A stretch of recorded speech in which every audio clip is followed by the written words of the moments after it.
Gene, and this is my wife, Gail. We just celebrated, 39 years.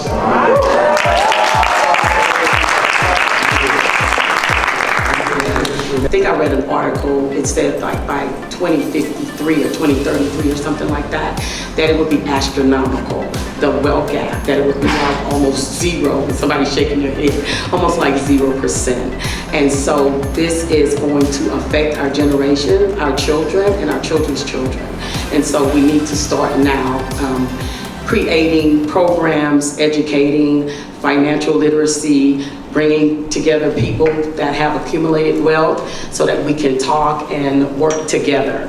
So I am excited to be here. This is about collaboration. This is about networking. So after, when we're eating all of Gringo's good food, pull out your cards, network, find out who's in your area, how you can help one another. If you need an LLC, if you need an S Corp, whatever you need. If you need marketing, it's going to be in the room.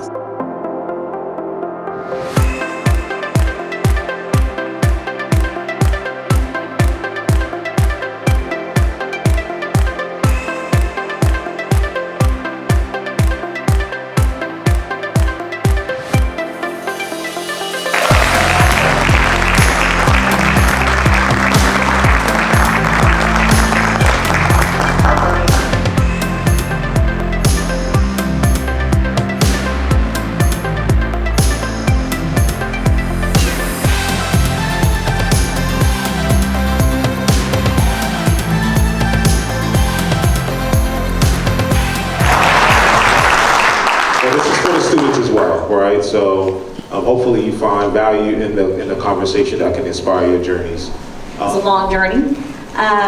So I'm Sandy Hurd. I'm the owner of Prime Waste Solutions. I'm a garbage lady. I like to dig through trash. True fact. I literally have. So I help businesses save money on everything going out the door, whether it's oils, trash, recycling, you name it. That's what our business does. We help them find ways to save and find ways to gain, whether it's recycling paper, plastics, metal, you name it. My name is Russell YBARRA. I'm the president, founder, and CEO of Gringo's Tex-Mex and Jimmy Chonga's, Burgerly Bread, the Lunchbox, and we Burgerly Bread, anyway, and burritos. We started burritos back in 08, sold it in 2012 to focus on our full-service concept. Really predict their future. You can only shape it, and it's through your habits and choices and the people you choose to hang with. I've always wanted to associate myself with positive, productive, successful people. Gravitate toward those. Stay away from negativism, because it will get you nowhere in life. Don't blame anyone. Don't become a victim. Don't have the entitlement mentality. It's not good for you. Just stay focused and find your passion. I guarantee you, as long as you do it to the best of your ability, that should be your main focus. So when you see The Biggest Loser, that's typically where you might see in the context of what will you gain when you lose. And so I've gone through chapter 13 to chapter 11. And for those of you who are of the faith, I'm not talking about the Bible. And so just going on the realization that you fail your way to success. And so many of the things that we've learned over the years, we come to realize it's really been a fertilizer, and it makes us who we are today. And these type of venues are what we live for and our purpose on this planet, and so we're happy to be here. Hi guys, I'm Allison. I know a lot of people in the room. What's up? Hey y'all. Okay, so I'm Allison McFarlane. I'm a vice president with Capital One. So what I like to do is give money to these type of people. Yeah, that's what I do for fun. But essentially I just consider myself a great resource and a great connector. It's all about access, it's all about visibility, and it's all about being a resource. So I'm happy to be here. I don't have a great story like them, but I'm just happy to be here.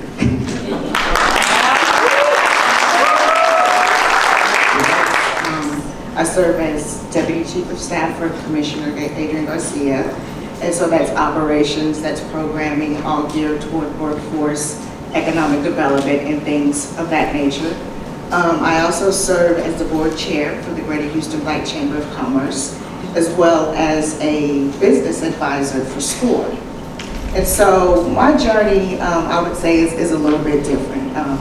You know, when I was growing up, I didn't realize it then, but I was being influenced. My mom was a serial entrepreneur. You know, she sold Avon, she sold Tupperware, she sold Amway. I mean, there was always a hustle going on, as well as her 9-to-5 job. And so it's interesting, as you know, the evolution of me is, I feel like one of my unique skills is that I have an entrepreneurial spirit, and I have run and still have my own consulting business.